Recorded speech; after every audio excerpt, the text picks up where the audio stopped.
Hey everybody, Mr. Martin here, and I wanted to walk through the book chart assignment on Google Classroom for you to give you a sense of exactly what I want from this particular assignment. Now, first and foremost, you should have picked a classic novel to read. That's step one. You need to know what you are reading so then you can start charting your progress in the book. And that's exactly what this is. To me, a chart is like a map.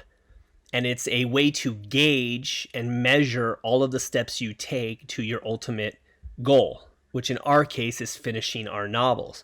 So this book chart will be the way that you measure your understanding of certain important characteristics of the novel, like plot, setting, character, and so on, as you read the entirety of the novel. The reason why I'm making you do this, as opposed to just trusting that you will get it done and read the story, is I want to be able to follow along. Normally in class, I can lead discussions about these books. I can hear how you are processing or comprehending these books, but I don't get that opportunity in remote learning. So this is the best way for me on an individual basis to chart where you are in the book. So let's go through it and let's see what every section means and what every section I'm expecting you guys to do.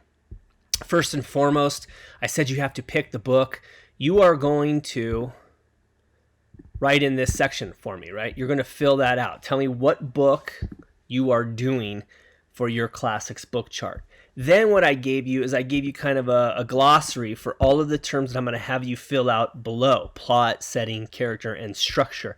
And I told you what I expect in terms of questions that you can answer from each section. So let's go through a couple of them and I can explain with my examples. So I talked about plot. What are the conflicts? What actions are repeated?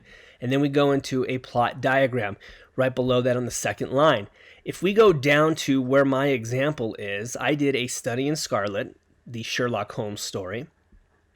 And my example of plot, well, from what I read on day one, and I was able to get through chapter one of this book, and that's kind of how this goes, right? You're going to continually add to it. On day one, or chapter one, a young Dr. Watson met Sherlock Holmes. They become roommates, and Watson is intrigued by the oddities of Sherlock Holmes.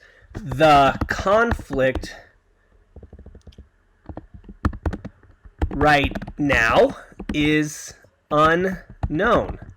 Okay, the two characters are not in conflict. There really is no conflict. It hasn't been developed. And it's okay to put that in your answer because you're going to build on it as we go. All right, move down to the setting. What's the mood like? What is the physical world like? What is the social climate like? What is the time period? So for most of those, in all of our stories, it'll match up. For me, I just wanted to lay down the lay of the land. So for my example in setting, we are in London in 1881. It is after the Second Anglo-Afghan War. Now that becomes important because that is one of the characteristics of one of our characters, Dr. Watson, which we get to next. Who is the protagonist? Who is the antagonist? What's our significant character traits, internal or external? Now, you're going to have to go back to quarter number one if you don't remember that stuff. That's when we took all those notes on our narratives, okay, when we talked about characters. But internal traits are stuff that people don't see. It's just the way the character are. External, naturally, is what your nose looks like, what color your hair is, and your eyes, okay? So for my example under character, Dr. Watson, he was injured in said war. So he was injured in that Anglo-Afghan war, okay? He's bored with his life now because he's essentially retired from the military. He's a doctor, but he's in that middle transition period where he doesn't know what he wants to do with the rest of his life. He's looking for a roommate because that's just how life is. When you're a young man, sometimes you're on your own. You don't have a career yet. You want somebody to help you split the bill, especially when it comes to living. Okay, he is not the protagonist. He is an ancillary character. Our protagonist, most likely, is this guy, Sherlock Holmes. Okay, at least at this point, I think he is. And once again, I go back to day one, right? This is all my guesses or all my observations from day one. Our protagonist is Sherlock Holmes. He's eccentric. Okay, he's weird. He's very perceptive, though. That's his skill, is he notices things about people. And then we have one more character who's a very minor character. His name is Stamford, and that's Watson's friend who actually introduced him to Sherlock Holmes to get that couple together. Okay, so that was character. Now let's move on to structure, because we don't really talk about structure a lot in our class. How does the author organize or separate chapters?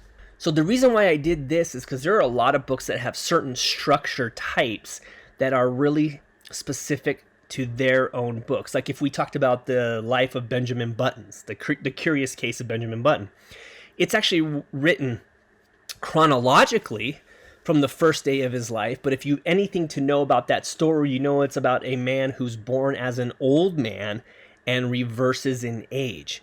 So that is a different or a particular thing about structure. Alice's Adventures in Wonderland is a novel that goes through her travels throughout Wonderland. So every land, essentially, or setting she comes to is its own chapter. In our book, A Study in Scarlet, chapters 1 and 2 are the way that this is written. It's broken up into chapters. The first one, the story is narrated by Dr. Watson. Quote, "The work to follow is nonfiction, but fact." And then the quote within the book. So I took this exactly from the book. "Being a reprint from the reminiscence of John H. Watson, M.D., late of the Army of Medical Department." So the way that Sir Arthur Conan Doyle wrote this was, you are getting everything from Dr. Watson. He is writing this in his journal and then rereading or retelling this story to somebody else. In this case, it's you who's reading the story. So essentially, this has already happened. Watson put it all in his journal. He thinks about how this all went down, and you're getting the story from Dr. Watson. And that's kind of the formula for the remainder of the Sherlock Holmes stories, which is really cool, right? You always get them from the eyes, the heart, and the mind of Dr. Watson. And then I put a meaningful quote here. And my meaningful quote kind of speaks for itself. And it comes from chapter 1. Because I'm reading this off the EPUB digital book, I don't have a page number. So that's okay in this case. The quote is, "You have been in Afghanistan, I perceive." And this is actually Sherlock Holmes. This is the first thing he says to Dr. Watson when they meet. And the reason why I put it as my meaningful quote, because it begins a beautiful friendship, 1. And 2, it immediately shows you what kind of a character Sherlock Holmes is. He deduces from 5 seconds of looking at Dr. Watson that he is a military man. He was in the Afghanistan war, and later on he reveals that he knows he was injured, and he knows what arm he was injured at. It is a remarkable sentence because it tells you everything about the character for the rest of literary history in regards to Sherlock Holmes in one line, and that's why I made it my meaningful quote. Okay, so we've gone through every box, and you've seen what I expect from every box. Now, what I want you to do, and I tried to put this, right here, and I'll highlight it for you. Where's my highlighter? Yeah, okay. I've tried to get you guys comfortable with every box so that when you continue to read, and you're going to actually do this same thing, right? Day 1 right here, that's you. You're going to fill out these plot, setting, character, and structure charts as you go through. What I asked you to do is do this every 5 days or every week. Now, we only have really 4 weeks to read this book. So you only really have to do this 4 times. Unless you want to do it every 2 to 3 days. Every time you stop, jot down notes. And that's why I gave you extra or additional sections for notes. Okay, so I'd like you to do it a minimum of 4 times. But you can do it as many times as you need. And as you always know, if you go into this last box here and you hit tab, it will repurpose that same table for you. So you don't even have to copy and paste mine. You can just add it to there. The last thing I'm going to show you here is, as you see, I do have another example in the page. And this example speaks to the daily question. And it's a little bit different from the notes. So in the notes, we filled out plot, setting, character. Now I'm going to ask you about that big bad theme. Okay? To me, theme is extremely important because it's the reason why the authors wrote the book, right? So here's the cool thing about theme is you don't have to have it on day 1. On day 1, you can just make guesses. So I already told you that this is a story about Dr. Watson meeting Sherlock Holmes. This is their first case together. So to me, through chapter 1 and halfway through chapter 2, The theme for me is that people are different. And the beauty in life is discovering and celebrating the differences in people. That's what I think the theme is. Am I right? I don't know, but here's the cool thing. As you go through this, you're going to adjust and massage your levels of understanding with the theme. Okay, some beginning thoughts about possible theme. That should be for day 2, right? For day 3, it should be I've read enough. The theme is something like this. Boom. Okay. Day 4, well, maybe I was wrong. I need to update the theme.